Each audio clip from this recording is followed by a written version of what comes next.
கோவால குஷ்புவோட மகள் திருமணத்துக்கு போய் அவ்வளவு கலகலன்னு இருந்திருக்காரு. இன்னைக்கு காலையில ரொட்டீனா தான் இருந்திருக்காரு. ஒரு சின்ன சிமிட்டம் கூட கிடையாது. இந்த மாதிரி வந்து உடல்ல ஏதோ ஒரு பின்னடைவு இருக்குன்னு அவருக்கு தெரியவே இல்லை. அவருக்கு வந்து சுகர் இருந்தது, அதனால இன்சுலின் இன்ஜெக்ஷன் போட்டுப்பாரு. ஆனா தெரியவே இல்லை அவருக்கு உடல்ல பின்னாடி இருந்தது. வாக்கிங் போனப்போ ஒரு சின்ன நெஞ்சு வலி இருந்திருக்கு. வீட்டுக்கு வந்து மனைவிட்ட சொல்லியிருக்காரு, ஹாஸ்பிட்டல் கூட்டிட்டு போயிருக்காங்க. அதுக்குள்ளே இறந்து போயிட்டார். அந்த காலகட்டத்தில் வந்து பாக்யராஜ் சார் வந்து ஜெயிண்ட் மாதிரி உள்ள வந்து திரையுலகத்தை வந்து பிரமிக்க வச்சார். அவருடைய திரைக்கதையிலே பிரமிக்க வச்சார். கிழக்கே போகும்ன்ற ரயில்ல வந்து ராதிகா நடிச்சாங்க. உச்சரிக்க வராது, அந்த கிராமத்து உச்சரிப்புன்னு ஒண்ணு இருக்குல்ல, அதெல்லாம் சொல்லி கொடுத்தது யாருன்னா பாரதி ராஜா சாருடைய உதவியாளராக இருந்த பாக்யராஜ் சார் தான். பூர்ணிமா அவர்களை வந்து கல்யாணம் பண்ணார். இந்த கல்யாணத்தை வந்து எம்ஜிஆர் தான் நடத்தி வச்சார். ஏன் கல்யாணம் பண்ணாம இருக்க, 6 மாசமா மனைவி இறந்ததுக்கு அப்புறம் ஏன் அடுத்த கல்யாணம் மறுமணம் ஏன் பண்ணாம இருக்கேன்னு கேட்டு ரஜினி கமலோட பிசினஸோட பாக்யராஜ் படம் பிசினஸ் ஜாஸ்தி ஆகும். அப்படி ஒரு மனிதன் பாருங்க, கமர்ஷியல் வேல்யூ இல்லாத ஒரு நடிகர், ஆனா கமர்ஷியல் வேல்யூ தனக்கு கிரியேட் பண்ணிக்கிட்டாரு. என்ன சொல்லுவாங்கன்னா, பாக்யராஜ் சார் ஆரம்ப காலத்துல வந்து சினிமால வந்து கஷ்டப்பட்டுட்டு இருந்த காலகட்டத்தில் அவங்க நடிகையா இருந்தாங்க. அவங்க வந்து நிறைய பாக்யராஜ் சாருக்கு வந்து சப்போர்ட் பண்ணியிருக்காங்க. அவர் வந்து பாரதி ராஜா சார், அவர் மிகப்பெரிய ஜாம்பவான். அவர்கிட்ட இருந்து வந்த இவர் மிகப்பெரிய ஒரு அடையாளத்தை கொடுத்தாரு. இவர்கிட்ட இருந்து வந்த பார்த்திபன், அவர்கிட்ட இருந்து வந்த பாண்டியராஜன், இவங்க எல்லாமே மிகப்பெரிய சாதனையாளர்களா வந்து நிரூபிச்சாங்க. Livingston, GN Kumar. iPlus TV, India's #1 QLED TV, crystal clear picture quality with 3-year replacement warranty, smart voice, smart entertainment. 4ஆம் துணை நேயர்கள் அனைவருக்கும் வணக்கம். இன்று நம் நிகழ்ச்சியின் சிறப்பு விருந்தினர் ஆஸ்கார் மூவிஸ் ப்ரொடியூசர் பாலாஜி பிரபு அவர்கள் இணைந்துள்ளார். வணக்கம் சார். வணக்கம். இன்னைக்கு திரையுலகத்துக்கே ஒரு பெரிய இழப்புன்னு சொல்லலாம். அதாவது நடிகரும் இயக்குனருமான பாக்யராஜ் அவர்கள் காலம் அடைந்திருக்காரு. யாருமே எதிர்பாராத ஒன்றாக இருந்தது. காலையில் எழுந்ததுமே அவருடைய வாழ்க்கை முறைகள் எப்படி இருந்தது, எங்கேருந்து ஸ்டார்ட் பண்ணாரு அப்படின்ற ஒரு A to Z எங்களுக்கு சொல்ல முடியுமா சார்? சொல்லி பார்த்தீங்கன்னா, தமிழ் திரை உலகத்தில் வந்து ஒரு மறக்க முடியாத கலைஞன் பாக்யராஜ் சார். பாக்யராஜ் சார் வந்து தமிழ் திரை உலகத்தில் ஏற்படுத்தின தாக்கம்னு ஒன்று இருக்குது பார்த்தீங்களா, அதெல்லாம் வந்து இன்னும் ஒரு 100 ஆண்டு காலம் ஆனால் கூட அதெல்லாம் வந்து அழிக்க முடியாது. அப்படி ஒரு சாதனை படைத்த மிகப்பெரிய ஒரு சாதனையாளர், படைப்பாளி, நல்ல நடிகர், நல்ல திரைக்கதை வசனம் எழுதக்கூடியவர், நல்ல இசையமைப்பாளர். இது நம்மால் படத்துக்கு அவர் தான் வந்து இசையமைச்சிருந்தார். ஸோ ஒரு பன்முகத்திறமை கொண்ட ஒரு நடிகர். அதாவது பொதுவாக பார்த்தீங்கன்னா, ஒரு நடிகர் அப்படின்னா ஒரு டான்ஸ் ஆடணும், ஃபைட் பண்ணணும், பஞ்ச் டைலாக் பேசணும், இதெல்லாம் தான் யூஸ்வலாக இருக்கிறது தானே. கமர்ஷியல் எலிமெண்ட்ஸ் தானே எதிர்பார்ப்பாங்க. அன்றைக்கெல்லாம் பாக்யராஜ் சார் வந்து கோலோச்சி இருந்த காலகட்டத்தில் ரஜினி கமல் 2 பேரும் பீக்கில் இருந்தாங்க. பயங்கரமான ஒரு கமர்ஷியல் வேல்யூவோடு இருந்தாங்க. அந்த காலகட்டத்தில் வந்து பாக்யராஜ் சார் வந்து ஜெயிண்ட் மாதிரி உள்ள வந்து திரையுலகத்தை வந்து பிரமிக்க வச்சார். அவருடைய திரைக்கதையிலே பிரமிக்க வச்சார். அவருடைய நடிப்புன்னு நீங்கள் பார்த்தீங்கன்னு வச்சுக்கோங்களேன், சாதாரணமான ஒரு கண்ணாடி போட்டுட்டு சாதாரணமாக ஒரு இன்னசென்ட் லுக்கில் ஒரு அப்பாவி மாதிரியான ஒரு நடிப்பிலே வந்து மக்களை வந்து சுண்டி இழுத்தார். அப்படி ஒரு கவர்ச்சி அவர்கிட்ட இருந்தது. ரஜினி கமல் ஒரு காலகட்டத்துக்கு அப்புறம் 1 கோடி ரூபா சம்பளம் வாங்க ஆரம்பித்தாங்க. 2 பேருமே கமர்ஷியல் ஸ்டார்ஸ். அதே காலகட்டத்தில் பாக்யராஜ் சாரும் 1 கோடி ரூபா சம்பளம் வாங்கினார். அப்படிப்பட்ட ஒரு அழுத்தமான ஒரு நடிகர், திரையுலகில் ஒரு மறக்க முடியாத ஒரு நடிகராக இருக்கார். அவர் வந்து எப்படி திரையுலகத்துக்கு வந்தார்னா, கோயம்புத்தூர்லேருந்து சினிமாவால் ஈர்க்கப்பட்டு வந்தவர் தான் பாக்யராஜ் சார். அவர் முதல்ல வந்து அவர் உதவி இயக்குனராக வேலை பார்க்குறது வந்து பாரதி ராஜா சார்ட்ட. பாரதி ராஜா சார் அது நம்ம சொல்லவே வேண்டாம், எப்படிப்பட்ட படைப்பாளி, எப்படிப்பட்ட உன்னதமான படைப்புகளை கொடுத்துட்டு போன ஒரு இயக்குனர்னு தெரியும். சமீபத்தில் தான் அவரும் மறைஞ்சார். 2 வாரம் தான். பாரதி ராஜாவுடைய விசுவாசமுடைய ஒருத்தர் வந்து இப்போ 18வது நாள், அவர் மறைந்த 18வது நாள்லே இவரும் மறைந்திருக்காருன்றதே ஒரு பெரிய அதிர்ச்சியாகவும் இருக்கு. எப்படிப்பட்ட அந்த இணைப்பு பாத்தீங்களா எப்படி இருக்கு? அதான் ஒரு குரு சிஷ்யனோட பாண்டிங்னா, பாரதி ராஜா சார் பாக்யராஜ் சாருடைய பாண்டிங்கு அவ்வளோ அழுத்தமான பாண்டிங். அதான் சொல்றேன்ல, 16 வயது நிலை படத்துல, முதல் படத்துல வந்து பாரதி ராஜா சார் டைரக்ட் பண்ணும்போதே பாக்யராஜ் சார் வந்து உதவியாளராக சேர்றாரு. கூடவே டிராவல் பண்றாரு. இவரால் நல்ல ஞானம் படைத்தவர் பாக்யராஜ் சார். நல்ல திரைக்கதை அறிவு படைத்தவர். நல்ல வந்து ஒரு சினிமாவை வந்து நுணுக்கமா எப்படி கதை சொல்லணும்னு ஒரு டெக்னிக், அது தெரிஞ்சுக்கிட்டவர் தான் பாக்யராஜ் சார்.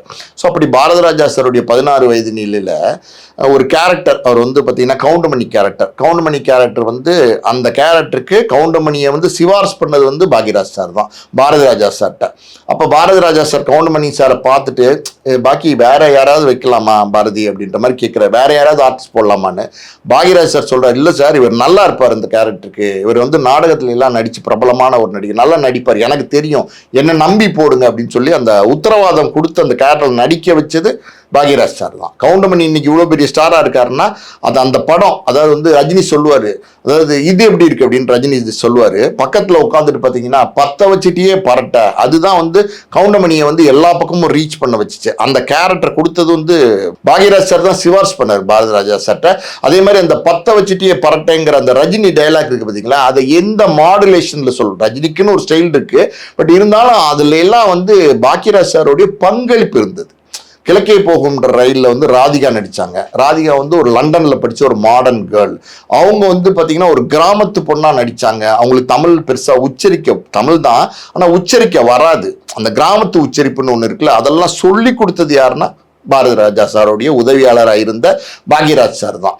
ஸோ இப்படி பல பேர் வந்து அன்றைக்கு நடிகர்களுக்கெல்லாம் சொல்லி கொடுத்துருக்கிறாரு. ஜனகராஜுக்கு வந்து சொல்லி கொடுத்துருக்காரு. ஜனகராஜ் வந்து பாரதி ராஜா சாருடைய படத்தில் தான் அறிமுகமாறாரு, சொல்லி கொடுக்குறாரு. இப்படி வந்து பார்த்தீங்கன்னா கல்லுக்கொள் ஈரம் அப்படி அடுத்தடுத்து படங்களில் நடிக்கிறாரு. சோப்பு ரோஜாக்கள் அந்த படத்தில் பார்த்தீங்கன்னா சின்ன சர்வர் வேடம் வந்து கொடுத்துருப்பார். கமலஹாசன் வந்து பயங்கரமான ஒரு ஆன்டி ஹீரோ மாதிரி நடிச்சிருப்பாரு. ஸ்ரீதேவி, அந்த படமே சூப்பராக இருக்கும். அதில் ஒரு சின்ன சர்வர் வேடம் கொடுத்துருப்பாரு. அதுக்கப்புறம் பாரதி ராஜா சாரே வந்து பார்த்தீங்கன்னா பாக்யராஜ் சாரை அறிமுகப்படுத்துறாரு புதிய வார்ப்புகள்ங்கிற படத்தில். அதில் ரதிங்கிறவங்கள ஹீரோவை அறிமுகப்படுத்துறாரு. நடிகனை அறிமுகப்படுத்தினதும் வந்து பாரதி ராஜா சார் தான். அதுக்கப்புறம் பாரதி ராஜா சார்ட்ட இருந்து வெளியில வந்து ஒரு வாய்ப்பு, அந்த வாய்ப்பு வந்து பார்த்தீங்கன்னா சுவர் இல்லாத சித்திரங்கள் அந்த படத்தை டைரக்ட் பண்றாரு. அந்த படம் வந்து அன்னைக்கு பெருசாக பேசப்பட்டது. நல்லா இருந்தது, கதையெல்லாம் ரொம்ப நல்லா இருக்கும், ரொம்ப நேர்த்தியா இருக்கும். அடுத்தடுத்து எடுத்த படங்கள் ஒவ்வொரு படமே நல்லா இருக்குங்க, சூப்பரா இருக்கும். அதாவது வந்து இன்று போய் நாளை வாவா அந்த படம், அது ராதிகா நடிச்சிருந்தாங்கல்ல, அந்த படமெல்லாம் பார்த்தீங்கன்னா அவ்வளோ ஹியூமரா இருக்கும், அவ்வளோ இன்ட்ரெஸ்டிங்கா இருக்கும். அதே காலகட்டத்தில் டார்லிங் டார்லிங் டார்லிங், விடியும் வரை காத்திரு, பாமா ருக்குமணி, அதுக்கப்புறம் மௌன கீதங்கள், படத்தோட பேரெல்லாம் பாருங்க, மௌன கீதங்கள். ஸோ ஒவ்வொரு பொய்சாட்சி, இப்படி எல்லா படமுமே அவர் எடுத்த வரிசையான படங்கள் எல்லா படங்களுமே ஹிட் அடிச்சது, எல்லா படங்களுமே பேசப்பட்டது. இதுல எல்லாமே இவர் தான் கதாநாயகனா நடிச்சாரு. இவர் வந்து பாத்தீங்கன்னா அதான் சொன்னேன்ல, ஒரு சாஃப்ட் ஹீரோ, ஒரு இன்னசென்ட் ஹீரோ. ஆனா மக்களுக்கு பிடித்ததுன்னு சொல்றதை விட பெண்களுக்கு ரொம்ப பிடித்தது. முந்தானை முடிச்சு படம் வந்தப்பெல்லாம் பாத்தீங்கன்னா வண்டி கட்டி போய் படம் பார்த்தாங்க. கிராமங்கள்ல எல்லாம் பாத்தீங்கன்னா வண்டி கட்டி போய் படம் பார்த்தாங்க. அந்த அளவுக்கு ஒரு ரெக்கார்ட் பிரேக் கலெக்ஷன் வந்து முந்தானி முடிச்சு படம் கொடுத்துச்சு. தமிழ் சினிமா இருக்கு பாத்தீங்களா, அதையே வந்து முந்தானி முடிச்சு வந்து திருப்பி போட்டுச்சு. அப்படி ஒரு படம் எல்லாரையும் பிரமிச்சு பார்க்க வச்சுச்சு. இப்படி ஒரு படம் எடுக்க முடியுமா அப்படின்னா அப்படி ஒரு படத்தை எடுத்து கொடுத்தாரு. அவ்வளோ இன்ட்ரெஸ்டிங்கான ஸ்க்ரீன் பிளே, அவ்வளோ இன்ட்ரெஸ்டிங்கான நடிப்பு, அதில் ஊர்வசியை வந்து அறிமுகப்படுத்தினாரு. ஸோ இதெல்லாம் வந்து பாக்யராஜ் சார் அடுத்து சின்ன வீடுன்னு ஒரு படம் எடுக்கிறாரு, தூரல் நின்று போச்சுன்னு ஒரு படம் எடுக்கிறாரு. பாருங்க, அவருடைய படங்கள் எல்லா படங்களுமே பார்த்தீங்கன்னா தாவணி கனவுகள்னு ஒரு படம், அதில் ஒரு சீன் நீங்கள் நம்ப மாட்டீங்க. ஒரு கஷ்டப்படுற குடும்பத்தில் ஒரு அண்ணன், ஒரு 4 தங்கச்சியோ 5 தங்கச்சியோ தியேட்டருக்கு படம் பார்க்க கூட்டிட்டு போயிருப்பாரு. அப்ப பாத்தீங்கன்னா ஒரு சின்ன முத்த காட்சியோ நம்ம வரும். பட் டக்குன்னு என்ன பண்ணுவாரு, தங்கச்சிங்க அதை பார்க்க கூடாதுங்கிறதுக்காண்டி ஒரு 50 பைசா எடுத்து கீழே போட்டுருவாரு. போட்டு இருட்டுல தேடுங்க, ஐயோ 50 பைசா விழுந்துருச்சுன்னு தங்கச்சி எல்லாம் தேட வைப்பாரு. இவங்களுக்கு அந்த காட்சியை பார்க்கணும்னு ஆசையா இருக்கும். ஆனா அண்ணன் வந்து அதை தேட சொல்றாருன்னு, அண்ணன் இது முடியிட்டுன்ற மாதிரி சொல்லுவாங்க. இல்ல தேடுங்கன்னு சொல்லி அந்த 50 பைசாவுக்காண்டி தேட விட்டு அப்புறம் கிடைச்சிருச்சுன்னு அவரே அந்த சீன் முடிஞ்சோன்னு எடுப்பாரு. இதெல்லாம் அன்னைக்கு பெருசா ரசிச்சாங்க. இதெல்லாம் வந்து தியேட்டரில் பயங்கரமாக கிளாப் பண்ணி விசில் அடித்து ரசித்தாங்க. அவருடைய ஒவ்வொரு படமும் பார்த்தீங்கன்னா அதாவது படங்கள் வந்து எப்படின்னா, நீங்கள் வந்து நிறைவான படம் எடுத்தீங்கன்னு வச்சுக்கோங்களேன், உங்கள் மக்களோட மனசில் போய் நீங்கள் பதிஞ்சிருவீங்க. அப்படி ஒவ்வொரு வீட்லேயும் இருக்கிற, இன்னைக்கு தமிழ்நாட்டில் இருக்கிற ஒவ்வொரு வீட்லேயும் இருக்கிறவங்க அவன் பாக்யராஜ் சாருடைய படங்கள் மூலமா அவங்க மனசுக்குள்ள ஒரு பதிவை வந்து பாக்யராஜ் சார் வந்து ஏற்படுத்தியிருக்காரு. அவருடைய அந்த கலை அப்படிங்கிறது இப்படிதான் சினிமாக்குள்ள அப்படி வந்து ஒரு சாதாரணமாக கிராமத்திலிருந்து, கிராமம்னு சொல்ல முடியாது, கோயம்புத்தூர் பக்கத்துல இருந்து வந்தவர் தான். ஆமா, வந்த ஒரு இளைஞன். சினிமா ஆர்வம், அந்த ஆர்வம், உள்ளுக்குள்ளே இருந்த படைப்புணர்வு எல்லாத்தையும் சேர்த்து தமிழ் சினிமாவில் ஒரு ரெக்கார்ட் பிரேக் பண்ணாரு. அவருடைய குரு அவர் வந்து பாரதி ராஜா சார். அவர் மிகப்பெரிய ஜாம்பவான். அவர்கிட்ட இருந்து வந்த இவர் மிகப்பெரிய ஒரு அடையாளத்தை கொடுத்தாரு. இவர்கிட்ட இருந்து வந்த பார்த்திபன், இவர்கிட்ட இருந்து வந்த பாண்டியராஜன், இவங்க எல்லாமே மிகப்பெரிய சாதனையாளர்களா வந்து நிரூபிச்சாங்க. லிவிங்ஸ்டன், ஜி.என். குமார். சொல்லிக்கிட்டே போலாமா. அவர் ஒரு அப்படி கிளைகள் மாதிரி அப்படியே வந்திருக்கு. ஆமா, பாரதிராஜா அண்ட் பாக்யராஜ் எடுத்துக்கிட்டீங்கன்னா, பாரதிராஜாட்ட இருந்து வந்து பாக்யராஜ் வந்தாரு, மணிவண்ணன் வந்தாரு, மனோபாலா வந்தாரு, இப்படி ஒரு குரூப். அதே மாதிரி பாக்யராஜ்ல இருந்து இவங்க எல்லாம் வந்தாங்க, இப்படி ஒரு குரூப். இவங்க எல்லாருமே சினிமாவில் சாதனையாளர்களா இருக்காங்க பாருங்க. அப்பனா என்ன அர்த்தம் அப்படின்னா, ஒரு நல்ல ஒரு டீச்சர், நல்ல ஒரு பாடம் சொல்லி கொடுக்கக்கூடிய ஒரு வாத்தியார்கிட்ட நீங்க போய் பாடம் கத்துக்கிட்டீங்கன்னா, உங்களுக்கு அது வந்து அந்த பாடத்தை சரியா கத்துக்கிட்டீங்கன்னா நீங்க வந்து உங்களால சரியா வந்து படைப்புகளை கொடுக்க முடியும். அதுக்கு உதாரணம் பாக்யராஜ் சார். அவர் கத்துக்கிட்டார். பாரத ராஜா சார்ட்ட இருக்கும்போது குருபக்தியோட தொழில வந்து நேர்மையா கத்துக்கிட்டாரு, சின்சியரா கத்துக்கிட்டாரு. எங்கேயோ கிராமத்துல இருந்து வந்தவர் தானே, சினிமா என்ன தெரியும், ஆனா வந்து கத்துக்கிட்டு இவ்வளவு பெரிய சாதனையை படிச்சாரு. எவ்வளவு பெரிய சாதனமா அப்பா. அத ரஜினி கமல் பீக்ல இருக்கும்போது இவரும் பீக்ல இருந்தார். இவருக்கு தனி மார்க்கெட். ரஜினி கமலோட பிசினஸோட பாக்யராஜ் படம் பிசினஸ் ஜாஸ்தி ஆகும். அப்படி ஒரு மனிதன் பாருங்க, கமர்ஷியல் வேல்யூ இல்லாத ஒரு நடிகர், ஆனா கமர்ஷியல் வேல்யூ தனக்கு கிரியேட் பண்ணிக்கிட்டாரு, உருவாக்கிக்கிட்டாரு. தன்னை ஒரு மிகப்பெரிய ஸ்டாரா அந்தஸ்துல கொண்டு போய் காட்டிக்கிட்டாரு. திரைக்கதை மாதிரி இவரை மாதிரி திரைக்கதை எழுத முடியாதுங்கிற ஒரு பேர் எடுத்தார். எந்த படம் எடுத்தீங்கன்னாலும் அவரோட கதைகள்லாம் வெற்றி அடைஞ்சது காரணம் என்ன தெரியுமா? ஒவ்வொரு காட்சியும் இப்படி நகர்த்தணும், இன்ட்ரெஸ்டிங்கா நகர்த்தணும். காட்சி சொல்றது பெருசு இல்லை, அது எவ்வளவு சுவாரஸ்யமா சொல்லணும், எப்படி சொல்லணும், அந்த வசனம் எப்படி இருக்கணும், இப்படி ஒவ்வொன்றா யோசிச்சு கொஞ்சம் கொஞ்சமா வந்து அதை வந்து செதுக்கி ரெடி பண்ணி திரைக்கதையில் கொண்டு வருவாரு. அதை மேக்கிங், நீங்க ஒரு விஷயத்த வந்து உங்கள் மனசுல கொண்டு வந்துடலாம், ஆனா அதை வந்து வடிவமைக்கிறது, காட்சி அமைச்சு உயிரோட்டத்தோட கொண்டு வர்றதுங்கிறது அது ரொம்ப கஷ்டம். அதையும் பண்ணார். அதாவது நேர்த்தியான ஒரு நடிகரா இருந்தாரு, நேர்த்தியான ஒரு இயக்குனரா இருந்தாரு, நேர்த்தியான ஒரு திரைக்கதை வசனம் எழுதக்கூடியவராக இருந்தாரு, நேர்த்தியான ஒரு இசையமைப்பாளராக இருந்தாரு. ஸோ பன்முக திறமை ஒரு சிலருக்கு இருக்கும்.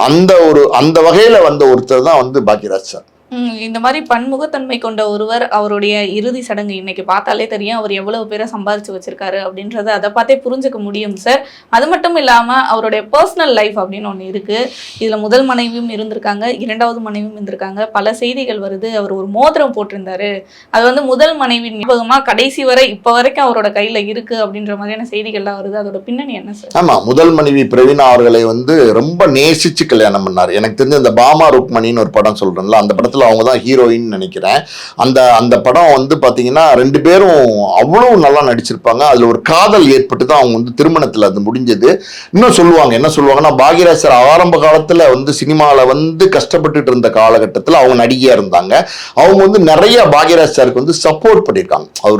ஒரு காதலனா அவங்களுக்கு வந்து திரைப்பயணத்துக்கு மிகப்பெரிய ஒரு பின்பலமா வந்து அவங்க இருந்து செயல்பட்டுருக்காங்க. சப்போர்ட், அதாவது வந்து தன்னுடைய காதலன் அவர் சினிமா துறையில முன்னுக்கு வரணும்னு அவருக்காண்டி வந்து அவங்க சம்பாதிக்கிற காசுல வந்து அவங்க சப்போர்ட் பண்றது, அதே மாதிரி வந்து திரைப்பட வாய்ப்புகள் வாங்குறதுக்காண்டி வந்து இன்னும் தயாரிப்பாளர்கிட்ட பேசி இவர் கதை சொல்றதுக்கு வாய்ப்பு வாங்கி கொடுக்கறது, இது மாதிரி நிறைய சப்போர்ட் பண்ணியிருக்காங்க.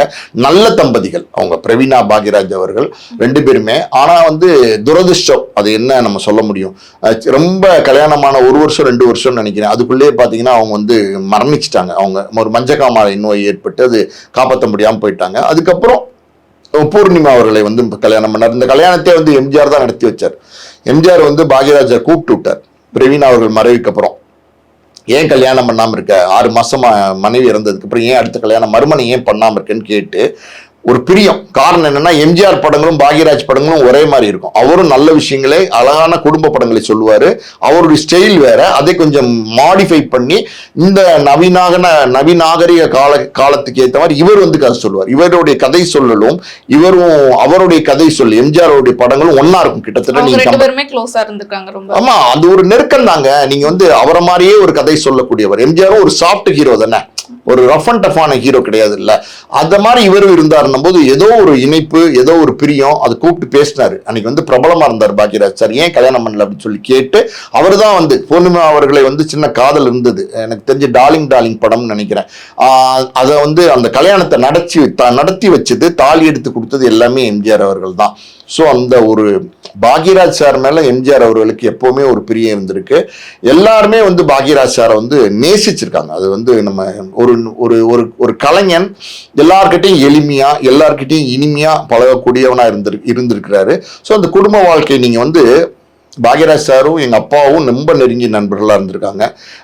நல்ல குடும்ப நண்பர்கள். ஆக்சுவலி எங்களுடைய எல்லா குடும்ப விழாவுக்கும் பாக்யராஜ் சார் வருவார். அவருடைய எல்லா குடும்ப விழா, சினிமா விழாக்களுக்கும் நாங்கள் போவோம். ஸோ இப்படி ஒரு நட்பு இருந்ததுனால அவங்க பூர்ணிமா அவர்கள் வந்து எங்கள் அப்பாவை வந்து அண்ணன் தான் கூப்பிடுவாங்க. ரொம்ப மரியாதையாக இருப்பாங்க. நல்ல நல்ல மனைவி பாக்யராஜ் சாருக்கு. அவருக்கு பிரவீனா முதல் மனைவிக்கு அப்புறம், மறைவுக்கு அப்புறம் ஒரு அருமையான மனைவி அப்படின்னா சூப்பர் பேரண்ட் சொல்லுவாங்களா, அப்படி கஷ்ட நஷ்டங்களில் வந்து கூட இருந்து ரொம்ப அனுசரிச்சு போன ஒரு பெண்மணினா நம்ம பூர்ணிமா பாக்யராஜ் அவர்கள் சொல்லலாம். 2 குழந்தைங்க, நல்ல அருமையான அழகான குடும்பம், அந்த வாழ்க்கை எல்லாம் இருக்கு. பட் 73 வயசு தான். அது பெரிய வயசுன்னு கூட சொல்லிட முடியாது. இந்த மரணம் பொறுத்த வரைக்கும் அப்படின்னா யாரும் எதிர்பார்க்காத மரணம், சடன் டிமைஸ்ன்னு சொல்லுவாங்கல்ல, யோசிக்கவே முடியாது இப்படி ஒரு மரணம்.